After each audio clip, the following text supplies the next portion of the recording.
अस्सलामु अलैकुम वरहमतुल्लाहि वबरकातुहू। Welcome to my YouTube channel Tafheem Deen 2.0। बिस्मिल्लाहिर्रहमानिर्रहीम। मोअज़्ज़िज़ नाज़रीन, आज की इस वीडियो में हम पढ़ेंगे कि इय्याका नाअबुदु व इय्याका नस्तईन में इय्याका को 2 मरतबा क्यों जिक्र किया गया, और इसके साथ नाअबुदु और नस्तईन के माना और वजाहत को समझेंगे और नस्तईन में अमूम की वजह को भी समझेंगे। बिस्मिल्लाहिर्रहमानिर्रहीम। इय्याका नाअबुदु व इय्याका नस्तईन, इसकी अदायगी किस तरह से होगी? इय्याका नाअबुदु व इय्याका नस्तईन। तर्जुमा, इय्या सिर्फ काफ तेरी ही, नाअबुदु हम इबादत करते हैं, वाओ और इय्या सिर्फ काफ तेरी ही, नस्तईन मदद चाहते हैं। ऐ हमारे परवरदिगार, हम तेरी ही इबादत करते हैं और तुझ ही से मदद चाहते हैं। अब यहाँ पर इस आयत मुबारका में 2 जगह पर फरमाया इय्याका, यहाँ पर भी क्या फरमाया? इय्याका नाअबुदु व इय्याका नस्तईन। हालांकि अल्लाह रब्बुल इज्जत तो एक दफा भी जिक्र कर सकते थे, इसको इस तरह फरमा सकते थे इय्याका नाअबुदु व नस्तईन, लेकिन 2 जगह पर फरमाया इय्याका नाअबुदु व इय्याका नस्तईन। तो 2 दफा जिक्र करने की वजह क्या है? मतलब ये है कि हम सिर्फ तेरी ही इबादत करते हैं, तेरे सिवा किसी को भी माबूद नहीं मानते। जैसे काफर लोग तेरे साथ बुतों को भी अपना खुदा समझते हैं। मतलब क्या है कि जैसे काफर लोग एक अल्लाह को भी मानते हैं, लेकिन वो साथ और भी बहुत से बुतों को अपना खुदा मानते हैं और कहते हैं कि ये बुत अल्लाह तक हमारी बात पहुंचाने का सबब और जरिया है। भला इन बुतों ने क्या बात पहुंचानी, वो तो खुद अपनी जगह से हिलने के मोहताज हैं, वो भला तुम्हारी क्या मदद करेंगे? तो अल्लाह से ही मांगना चाहिए और अल्लाह के साथ शिरक नहीं करना चाहिए। इसी तरह जो लोग मज़ारों और पीरों वगैरह के पास जाते हैं और उनसे जाकर ऐसी ऐसी चीजें मांगने लग जाते हैं जो उनके इख्तियार में भी नहीं होती, वो तो सिर्फ अल्लाह ताला का फेल है, जैसे बेटा वगैरह देना, ये भी अल्लाह ताला के साथ शिरक है। तो इय्याका नाअबुदु व इय्याका नस्तईन में इसकी भी नफी हो गई कि हम सिर्फ तेरी ही इबादत करते हैं और सिर्फ तुझ ही से मदद मांगते हैं। अब यहाँ पर नाअबुदु क्या है?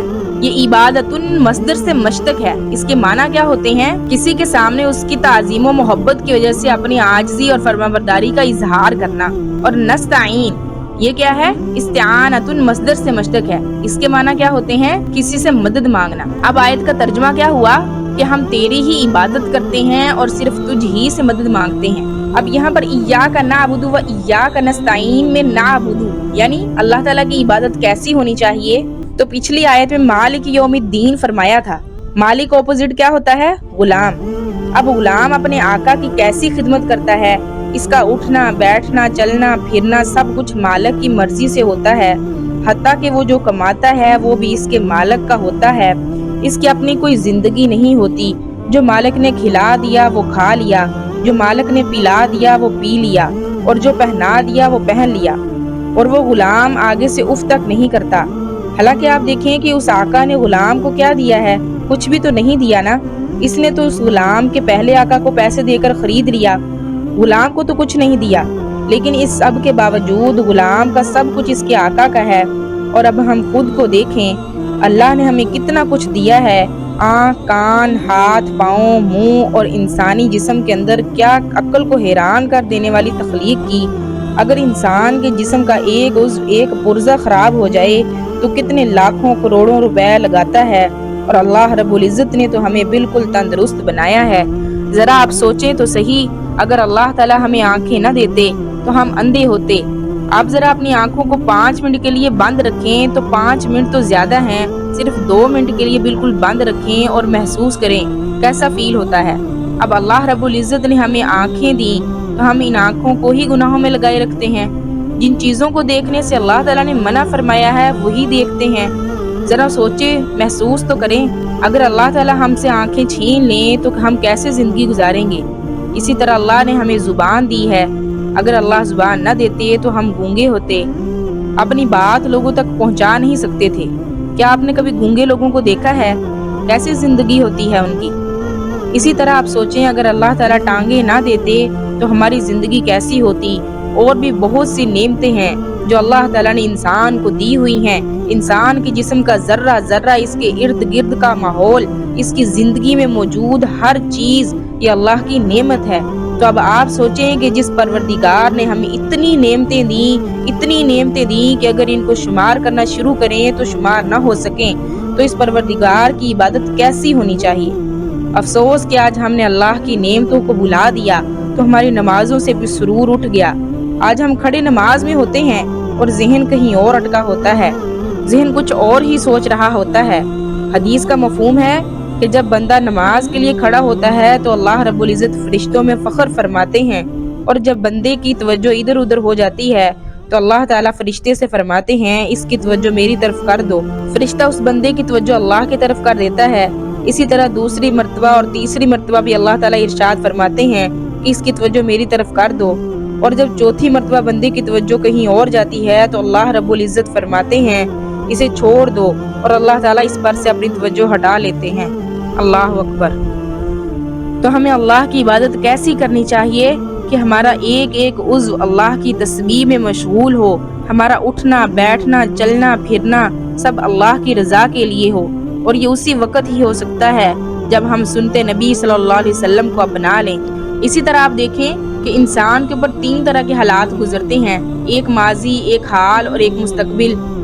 اب پیچھے 3 آیتوں کے اندر جو فرمایا تھا الحمدللہ رب العالمین الرحمن الرحیم، اس میں کیا کر دیا گیا؟ انسان کو متنبہ کیا گیا کہ ماضی اور حال میں وہ کیا ہے؟ صرف اللہ کا محتاج ہے۔ اللہ تعالیٰ نے اس کو ماضی میں نابود سے بود کر دیا اور اس کو بہترین شکل دی، اور اب بھی اللہ تعالیٰ اس کی پرورش اور تربیت فرما رہے ہیں۔ اور اسی طرح مالک یوم الدین، اس میں یہ بھی بتلا دیا کہ انسان جو ہے وہ مستقبل میں بھی اللہ تعالیٰ ہی کا محتاج ہے۔ قیامت کے دن اللہ تعالیٰ کے سوا کوئی اور اس کا مددگار نہیں ہوگا۔ جب ان تینوں آیتوں میں یہ واضح ہو گیا کہ تینوں کے تینوں دوروں میں انسان اللہ تعالیٰ ہی کا محتاج ہے، تو پھر انسان کا عقلی اور طبی تقاضا بھی یہی ہے کہ عبادت بھی اسی ذات کی ہی کی جائے، کیونکہ عبادت تو انتہائی تعظیم اور محبت کے ساتھ اپنی عاجزی کو ظاہر کرنے کا نام ہے، وہ کسی دوسری ہستی کے لائق ہو ہی نہیں سکتی۔ اس کا لازمی نتیجہ کیا نکلا کہ ایک عاقل انسان پکار اٹھے کہ ہم تیرے سوا کسی کی عبادت نہیں کرتے۔ طبیعت کے اسی تقاضے کو ایاک نعبد میں ظاہر کر دیا گیا، اور جب یہ معلوم ہو گیا کہ حاجتوں کو پورا کرنے والی ذات صرف اللہ رب العزت کی ہے، تو لہٰذا جب حاجتوں کو پورا کرنے والی ذات ہی اللہ کی ہے تو ہمیں اپنے تمام کاموں میں مدد بھی صرف اسی سے مانگنی چاہیے۔ اسی کو ایاک نستعین میں واضح کر دیا گیا۔ اسی طرح ایاک نعبد و ایاک نستعین میں یہ بات بھی قابل غور ہے کہ یہاں پر اللہ تعالیٰ نے ارشاد فرمایا و ایاک نستعین، یعنی ہم تجھ ہی سے مدد مانگتے ہیں۔ اب یہاں پر یہ نہیں بیان کیا کہ کس کام میں مدد مانگتے ہیں، اس کا ذکر ہی نہیں کیا، لہٰذا معلوم ہوا کہ نستعین میں کیا ہے؟ عموم کی طرف اشارہ ہے کہ ہم اپنی عبادت دینی دنیاوی جو بھی ہمارا مقصد، ہمیں جس چیز کی بھی ضرورت پڑے، ہم صرف کیا کرتے ہیں؟ اللہ ہی سے مدد مانگتے ہیں۔ پھر عبادت کیا ہے؟ عبادت صرف نماز روزے کا نام نہیں ہے، بلکہ اس کی مختلف قسمیں ہیں۔ نماز، زکوٰۃ، روزہ، حج، قرآن کی تلاوت کرنا اور بھی بہت سے نیک کام کیا ہیں؟ عبادت کہلاتے ہیں۔ اس لیے عبادت میں اللہ تعالیٰ کے ساتھ کسی کو شریک نہ کرنے کے معنی کیا ہوئے؟